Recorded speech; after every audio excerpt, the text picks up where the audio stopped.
आज के समय में विद्यार्थी जीवन में क्या होता है, कई सारे मतलब अभी मैं बच्चों को पढ़ाता हूँ, मैं देखता हूँ कि कितने नादान से प्यारे प्यारे से बच्चे, अभी उनको जीवन का बहुत ज़्यादा समझ नहीं है, बहुत ज़्यादा नॉलेज बेचारों को नहीं है। ठीक है, एक राह डिसाइड हो चुका है, चलो यहीं करना है अभी फ़िलहाल, चाहे मजाक में कह लो या सीरियसनेस में कह लो कि हाँ हमें जो है गवर्नमेंट एग्ज़ाम की तैयारी करनी है तो कर रहे हैं। लेकिन उसमें भी यहाँ पर निश्चित नहीं है कि हाँ यहीं ही करना है, क्या क्या वाकई में हम अंदर से श्योर हैं।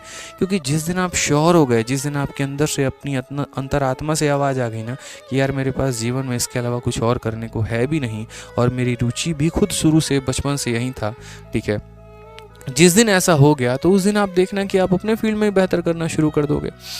था 2018 में जब हमें झटका लगा, जब हम फेल हो गए 1.4 नंबर से, फाइनल मेरिट लिस्ट से जब हम बाहर हो गए, इतना समझ में आ गया था कि मैथ्स में हमारे पूरे स्कोर थे, इंग्लिश में हमारा अच्छा स्कोर था, रीजनिंग में हमारा अच्छा स्कोर था। आज मैं बाहर हुआ हूँ तो सिर्फ और सिर्फ एक सब्जेक्ट था, वो है जीएस। और अगर उसमें शायद मेरा अच्छा स्कोर होता ना तो आज मुझे यहाँ पर रोना नहीं बैठना पड़ता, आज मुझे एक साल वापस से नहीं रगड़ना पड़ता। वो एक साल मैंने कैसे जिए हैं मैं जानता हूँ, ठीक है। वो दोबारा से एक साल बैठना, जब आप किसी पेपर के लिए दिनों जान की तैयारी करते हैं और लास्ट में जाके आप रह जाते हैं ना, और वहाँ से जब कमर कसना होता है कि चल एक साल और, तो वो कहने के लिए एक साल होता है, लेकिन वो एक साल मेरे भाई कैसे बीतते हैं उसी बच्चे को पता होता है।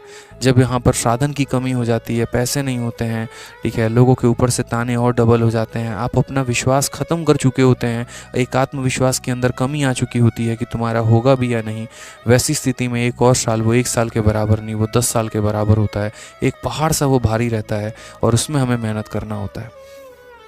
मैं उस एक साल को फिर एक और साल में कन्वर्ट नहीं करना चाहता था, उसको आखिरी अटेम्प्ट ही बनाना चाहता था। इसी वजह से भाई साहब, जो चीज़ कहते हैं ना, कभी कभी ऐसा होता है जैसे करेले का जूस है, किसको अच्छा लगता है, नहीं लगता भाई, कड़वा हर किसी को लगता है, लेकिन क्या करोगे, सेहत के लिए फ़ायदेमंद है तो जिंदा रहना है तो पीना पड़ता है।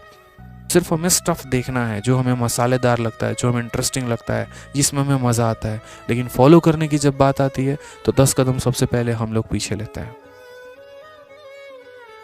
तो ऐसा ना करिए आप लोग, बड़ा कमी सा महसूस होता है। जो बात होती है मैं बेबाकी से बोलता हूँ यहाँ पे, ठीक है। जीवन में हमने कभी किसी के चापलूसी करना सीखा नहीं यहाँ पे, और कभी किसी को गलत राह बताया नहीं। कड़वा लगे मीठा लगे जैसा भी लगे भाई, बात तो यही है, मानना पड़ेगा तो मानो, ये सच्चाई है, ये वास्तविकता है। पढ़ना है तो पढ़ना है, मेहनत करना है तो मेहनत करना है। शॉर्टकट जीवन में मेरे भाई कुछ भी नहीं है, आप बच के नहीं निकल सकते। ध्यान रखिए।